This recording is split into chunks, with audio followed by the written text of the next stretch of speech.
La maladie de Parkinson touche 150 000 personnes en France, plus de 6 millions dans le monde. C'est l'une des maladies neurodégénératives les plus fréquentes.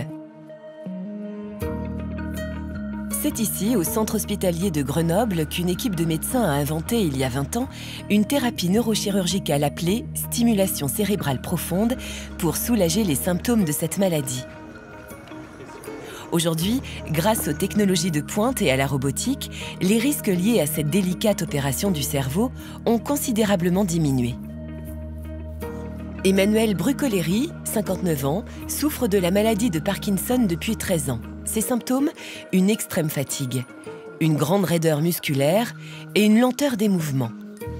Un lourd handicap qui l'empêche d'accomplir de simples gestes du quotidien, comme le fait de marcher.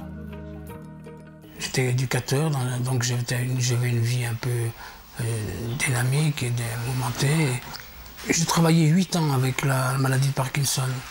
Mais le problème, c'est que vers la fin, j'ai des problèmes de concentration. On vit au ralenti, quoi. On a tendance à se replier sur soi-même, à ne pas rechercher la compagnie des autres, alors que ce n'était pas mon cas auparavant.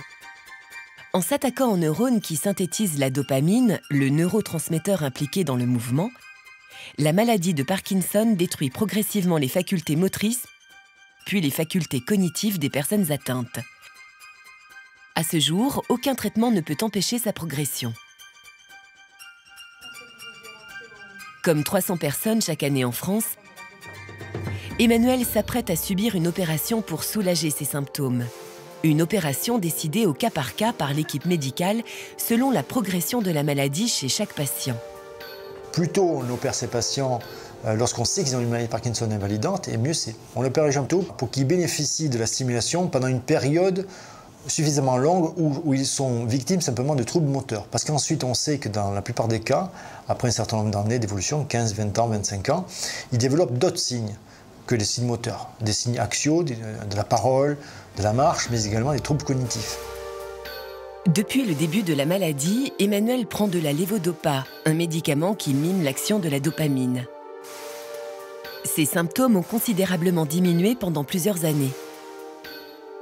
Mais la maladie progresse et ce médicament se révèle de moins en moins efficace.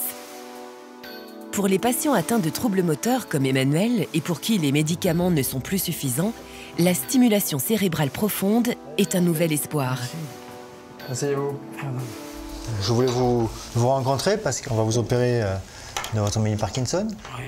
Je suis déjà venu une fois, en 2005 ou 2006, et comme le traitement faisait effet et que c'était pas trop urgent, on a reporté à plus tard, et maintenant je suis revenu pour ça, quoi, pour une opération. D'accord. La chirurgie, elle consiste à aller mettre 2 électrodes dans une toute petite partie du cerveau qu'on appelle le noyau subthalamique. C'est un petit noyau qui est gros comme une grosse lentille à peu près. Ces électrodes auront pour but de délivrer un courant. On ne va pas remplacer la dopamine par cette intervention, hein. On va simplement modifier les circuits neuronaux qui créent votre maladie. Les neurones communiquent entre eux par fréquence physio-électrique.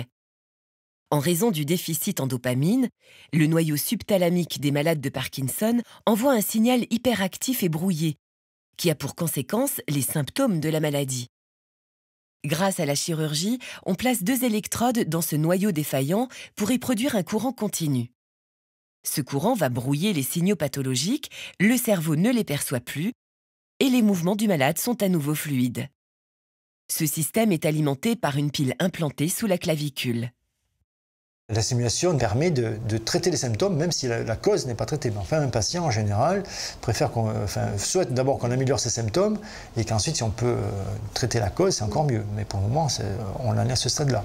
Donc c'est votre bras droit qui est le plus... hop. Au départ, oui, mais maintenant... On sent qu'il est raide, hein. Ouais. Il est raide, il est dur à tourner. Ouais.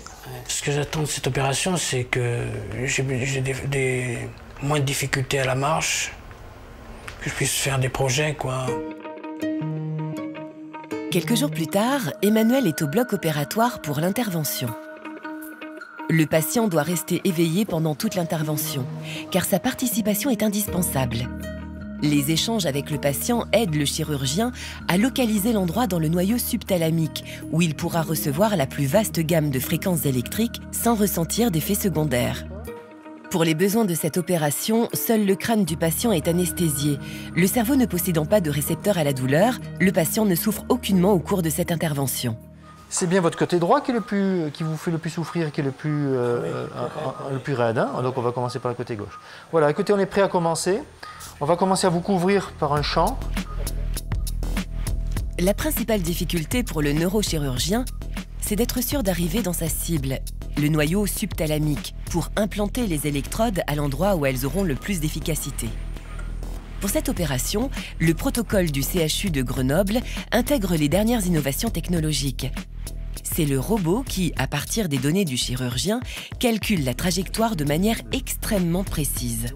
Donc le but, ça va être de mettre mon électrode parallèle à cet axe et que l'électrode se positionne sur ce point.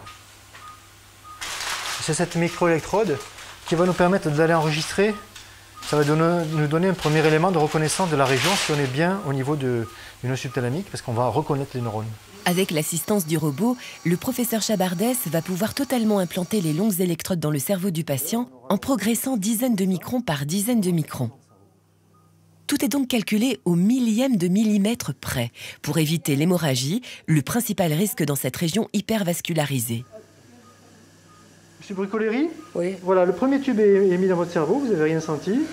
Il est à peu près 5 mm de la cible, on va quand même vérifier. On est vraiment pile là où on doit être. C'est déjà une bonne chose. Une fois la première électrode posée, toute l'équipe procède à une série de tests pour s'assurer de sa bonne position avant de placer la seconde. Ça va, monsieur Bricoleri? Vous dites bien s'il y a quelque chose qui ne va pas, hein? Ouais. Les yeux toujours bien ouverts.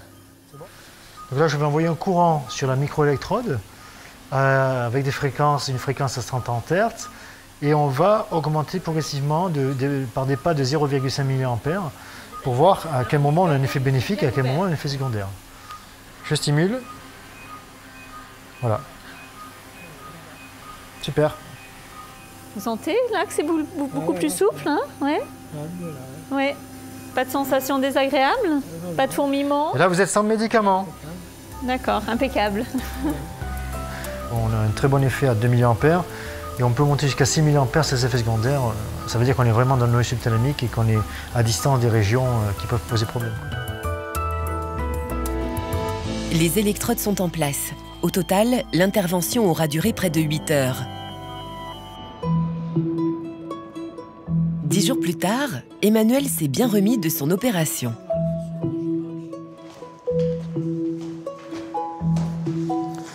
Tu vois, je ne tiens même plus à la rampe. Et je descends facilement les escaliers. Emmanuel et Corinne, son épouse, sont ébahis par les améliorations amenées par la stimulation cérébrale profonde. Vraiment, je suis épaté parce que je ne pensais pas que ça marcherait aussi bien.